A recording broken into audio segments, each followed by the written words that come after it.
ये कहां फंस गए हैं ट्रम्प। हर तरफ हर कोशिश करके देख ली है, लेकिन अब ऐसा लग रहा है कि मानो ट्रम्प से ना हो पाएगा।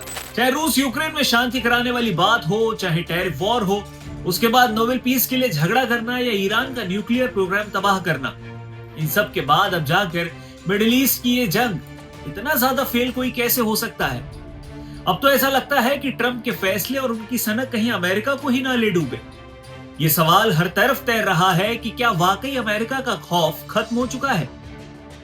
दुनिया का सबसे पावरफुल देश, जिसकी मिलिट्री का लोहा पूरी दुनिया मानती है, आज एक ऐसी जंग में फंस गया है जहां उसके अजय होने का भ्रम टूटता दिखाई दे रहा है। 18 दिन पहले ये जंग शुरू हुई थी तो सबको लगा था कि हफ्ते भर में सुपर पावर अमेरिका सब कुछ शांत कर देगा, लेकिन आज मंजर कुछ और ही है।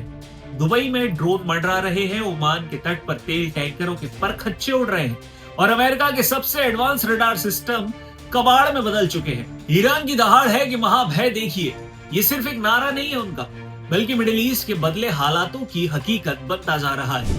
क्या वाकई अमेरिका का डर खत्म हो चुका है?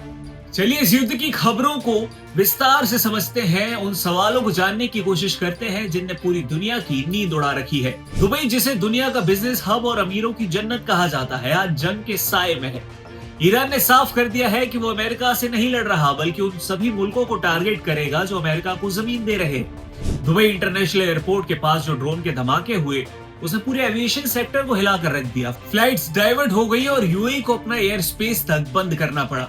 जो सबसे ज्यादा चौंकाने वाली बात थी वो ये कि ईरान ने यूएई के फुजैरा पोर्ट और शाह ऑयल डिपो को भी निशाना बना दिया। फुजैरा कोई मामूली जगह नहीं है, ये यूएई का इकलौता ऐसा रूट है जो स्ट्रेट ऑफ हॉर्मुज को बाईपास करता है।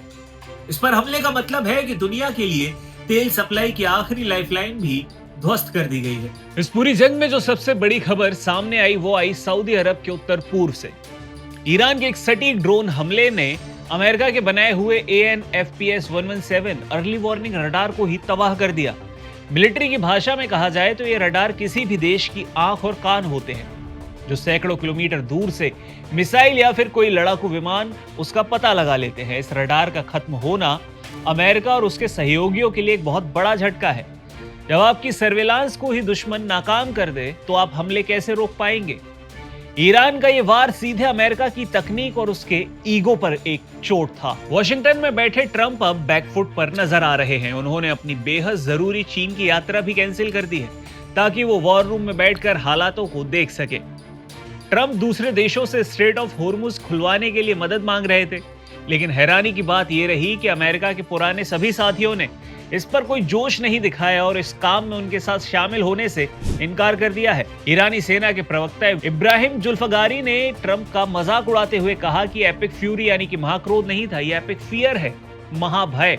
ईरान का कहना है कि युद्ध सोशल मीडिया की बयानबाजी से नहीं लड़े जाते, मैदान जंग में तय होता है कि कौन जीतेगा।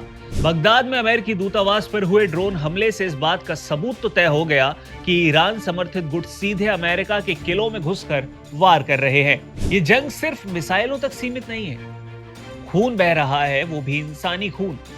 ईरान के दावों की माने तो अमेरिका और इजराइल के हमलों में अब तक 1300 से ज्यादा लोग मारे जा चुके हैं। वहीं कुछ रिपोर्ट्स बताती हैं कि आंकड़ा 1800 से 1900 तक है। लेबनान में भी इजरायली वायुसेना के ताबड़तोड़ हमलों ने तबाही मचा रखी है, जहां 700 से ज्यादा लोग अपनी जान गंवा चुके हैं और हालात इतने खराब हैं कि रिहायशी इलाकों को भी बख्शा नहीं जा रहा। इस जंग ने दुनिया की इकोनॉमी को भी डिस्टर्ब कर दिया है, लगभग आईसीयू में डाल दिया है। तेल की कीमतें आसमान छू रही हैं। थाईलैंड जैसे देश जो कभी अमेरिका के करीब थे, अब मजबूत रूस के साथ हाथ मिलाते नजर आ रहे हैं ताकि अपनी तेल की जरूरतों को पूरा कर सके। ये ग्लोबल जियोपॉलिटिक्स में एक बड़े बदलाव का संकेत है। अगर अमेरिका अपने सहयोगियों की सुरक्षा और उनके संसाधन उन्हें नहीं दे पाएगा तो दुनिया में कई देश अपनी राहें अमेरिका से अलग करते नजर आएंगे। जंग के 18वें दिन तक जो तस्वीर अभी उभर रही है वो बहुत ही डरावनी है।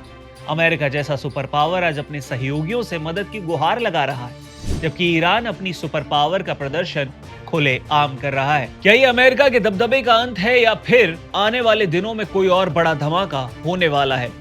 फिलहाल तो पूरी दुनिया की नजरें मिडिल ईस्ट के जलते हुए आसमान पर टिकी हुई हैं।